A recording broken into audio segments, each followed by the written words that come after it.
যদি অস্ত্র হ্যান্ডেলই করতে না পারেন তাহলে নিয়ে আসেন কেন আপনি?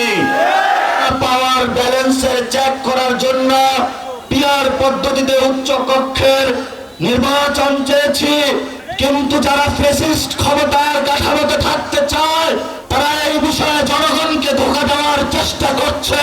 আমি বাবর ভাইকে সম্মান করি, তারা নির্যাতিত নেতা, কিন্তু আপনার ওই কাজ আমি সমর্থন করি না। আপনার এই কাজের কারণে বিএনপি ক্ষমতায় আসতে পারে না। হাসিনার মতো একজন খুনি ফ্যাসিস্ট ক্ষমতায় এসেছিল। রাজপথে ঐক্যবদ্ধ থাকবেন বাংলাদেশের মানুষ। নতুন সংবিধান সংস্কার এবং শেখ হাসিনার বিচারের টিকিট নিয়েই ঘরে ফিরবে ইনশাআল্লাহ। গত 15 বছরে যারা বিএনপির নেতাকর্মী নির্যাতিত হয়েছিল, আমার ভাইদের উপর রক্ত চালিয়েছিল, গুলি চালিয়েছিল, এর জন্য ইতিহাসের কাঠ গড়ায় আপনিও দায়ী থাকবেন। যদি আমরা একটি নতুন সংবিধান গঠন না করতে পারি তাহলে বাংলাদেশে খুনি হাসিনা এবং ফ্যাসিস্ট সরকার বারবার ফিরে আসবে। আমরা যদি শক্তিশালী একটি বাংলাদেশ গঠন করতে চাই তাহলে আমাদেরকে একটি নতুন সংবিধান বানাতে হবে। আমাদের অসংখ্য ভাইকে শহীদ করা হয়েছে, তারা বিডিআর হত্যাকাণ্ড ঘটিয়েছিল, তারা শাপলার মেসাকার ঘটিয়েছিল, তারা বিএনপির অসংখ্য নেতাকর্মীর হত্যাকাণ্ড তারা ঘটিয়েছিল। আমরা তাদের বাংলার মাটিতে বিচার করব ইনশাআল্লাহ। শেখ হাসিনা মতন একজন খুনি ফ্যাসিস্ট সরকার আমাদের সামনে বারবার ফিরে আসবে, যার হাতে বিচারালয়ের ক্ষমতা, যার হাতে সংসদীয় ক্ষমতা। এই জন্য আমরা পাওয়ার ব্যালেন্সের চেক করার জন্য পিআর পদ্ধতিতে উচ্চ কক্ষের নির্বাচন চেয়েছি, কিন্তু যারা ফ্যাসিস্ট ক্ষমতার কাঠামোতে থাকতে চায় তারা এই বিষয়ে জনগণকে ধোঁকা দেওয়ার চেষ্টা করছে। রাজপথে ঐক্যবদ্ধ থাকবেন বাংলাদেশের মানুষ।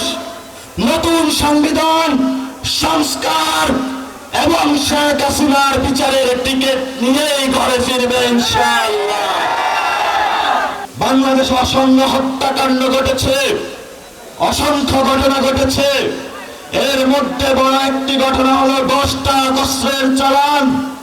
যদি অস্ত্র হ্যান্ডেলই করতে না পারেন তাহলে নিয়ে আসেন কেন আপনি?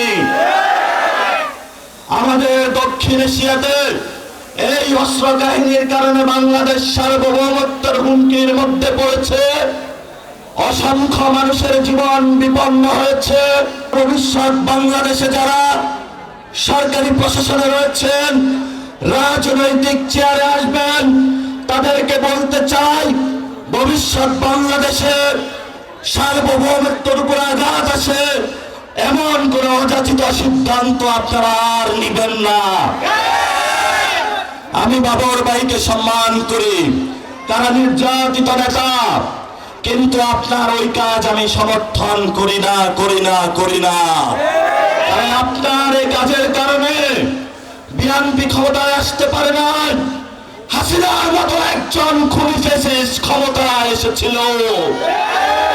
গত 15 বছরে যারা বিএনপির নেতাকর্মী নির্যাতিত হয়েছিল, আমার ভাইদের উপর রক্ত চালিয়েছিল, গুলি চালিয়েছিল, এর জন্য ইতিহাসের কাঠ গড়ায় আপনিও দায়ী থাকবেন। আমরা শান্তি চাই, আমরা অশান্তি চাই না বাংলাদেশে। মণিপুরি, আসাম, পশ্চিমবঙ্গ থেকে শুরু করে যেখানে যারা রয়েছেন আমাদের বাঙালি ভাইয়েরা, মুসলমান ভাইয়েরা, তারা আজকে নির্যাতিত হচ্ছে এবং সেই নির্যাতনের জাতাকলে ভারত সরকার দিন দিন বাংলাদেশে তাদেরকে পাঠিয়ে দিচ্ছে। এই সংঘাতের পিছনে আপনি দায়ী। বাংলাদেশ আমাদের সাথে থাকবেন, জনতার জয় হবে, ইনকিলাব জিন্দাবাদ।